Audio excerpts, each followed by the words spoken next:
All right, today we are diving into Shaman Durek's book, Spirit Hacking. It's all about taking back your personal power. But, you gotta ask, what exactly are we hacking? And maybe more importantly, what are we hacking ourselves out of? Well, right off the bat, the book hits you with this really powerful idea. Shaman Durek says the central problem is something he calls the matrix. It's this system that's designed to keep us enslaved. But here's the catch.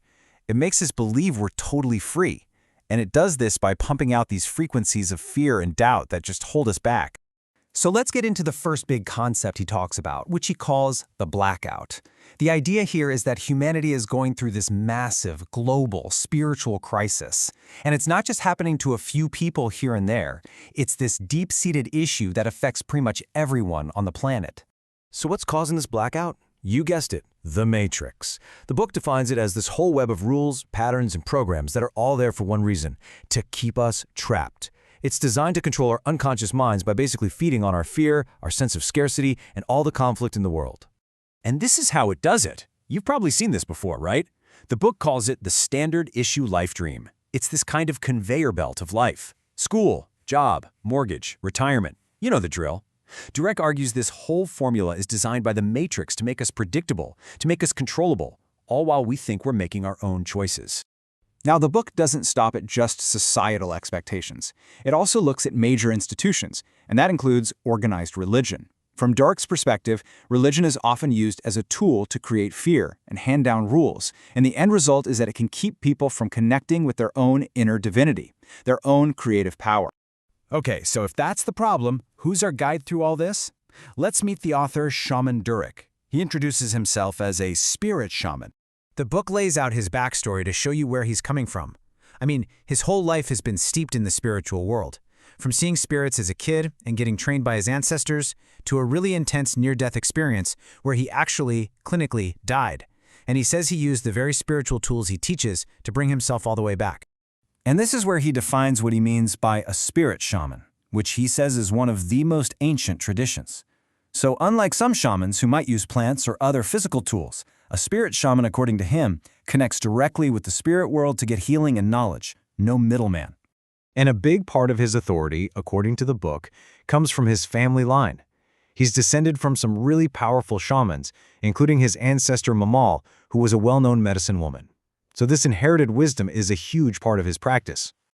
Okay, so we've got the problem, the Matrix. We've met our guide. Now for the big question, how do we get out? The book's answer is actually its core message: be your own guru. It's this call to action to stop looking for saviors outside of yourself and to finally find that power that's already inside you. And this quote right here, it's basically the core message of the entire book. He's very clear. He's not some perfect master you're supposed to worship. The whole point is for you to become self-reliant. This chart does a great job of breaking down what he means by that. On the one hand, you have the traditional guru, perfect, put up on a pedestal, creating a hierarchy. But on the other hand, there's the shaman model he's promoting, someone who's human, flawed, and stands with you as an equal. The whole goal is to tear down that old power structure. Now this next idea might sound a little strange at first. Selfish is the new self-love. The book completely redefines what it means to be selfish. It argues that putting your own spiritual health first isn't a bad thing at all. In fact, he says his own work is driven by this idea, that by healing himself, he's actually helping to heal the world. Okay, so that's the philosophy. But how do you actually do it? Well, the book gives you these things called spirit hacks, and one of the most important ones is all about hacking your own words. The whole idea here is that your words are way more powerful than you think. They're not just describing your life, they are literally encoded instructions.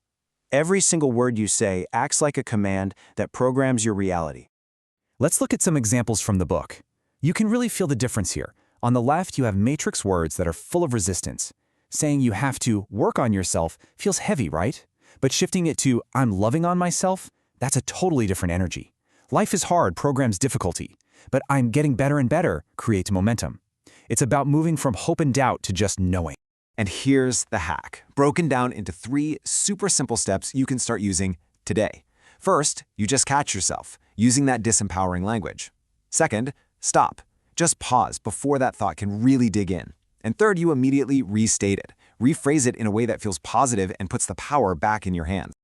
All right, so you're hacking your words, you're being your own guru, But where is all of this heading? What's the end game? The book calls it Dreaming a Giant Age.